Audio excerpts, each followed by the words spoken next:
அதாவது வெளி கம்பெனியில் ஹீரோ பண்ணுறது வேற, மதராசி வெளி கம்பெனி, பராசக்தி வெளி கம்பெனி. பட் இது ஓன் ப்ரொடக்ஷன் ஒரு பண்ணும்போது கமல் சார்ட்ட ஒரு வார்த்தை கேட்டுட்டு பண்ணுவோம்.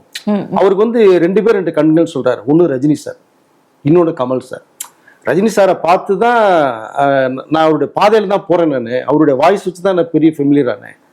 பட் நான் வந்து ஒரு ஆவரேஜா ஒரு ஹீரோ பெற்றிருக்கும் போது எனக்கு வேண்டான்னு சொல்ல நிறைய பேர் மத்தியில் அமரன் படம் எனக்கு வாய்ப்பு கொடுத்தாரு. ஓகே. ஸோ அந்த ஒரு விஷயம் ஒன்று இருக்கு. அதனால இந்த கதையை நல்லா இருக்கு, பிரமாதமா இருக்கு. நம்ம சொந்த படம் பண்ணலாம், நம்ம ஹீரோ பண்ணலாம். பட் இங்கே ராஜ்கமல் ஃபிலிம்ஸ் நமக்கு ஒரு ரோப் கொடுத்ததுனால ஒரு வார்த்தை கேட்டுட்டு பண்ணுவோமோ அப்படின்னாங்க.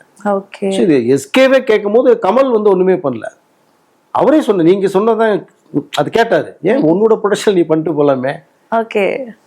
இல்லை சார், நான் உங்ககிட்ட ஒரு வார்த்தை சொல்லிட்டு நான் பண்ணணும்னு நினைச்சேன், நீங்க பண்றதா இருந்தா பண்ணுங்க, இல்லைன்னா நான் பண்ணிக்கிறேன் அப்படின்னு சொல்லும் போது தான் இந்த சம்பளம் விஷயத்துல அடுத்து வந்தார். உடனே வந்தார், சம்பளம் எனக்கு எதுவுமே வேணாம் சார், ஸோ ப்ராஃபிட் ஷேரில் பண்ணிக்குவோம் அப்படின்னா.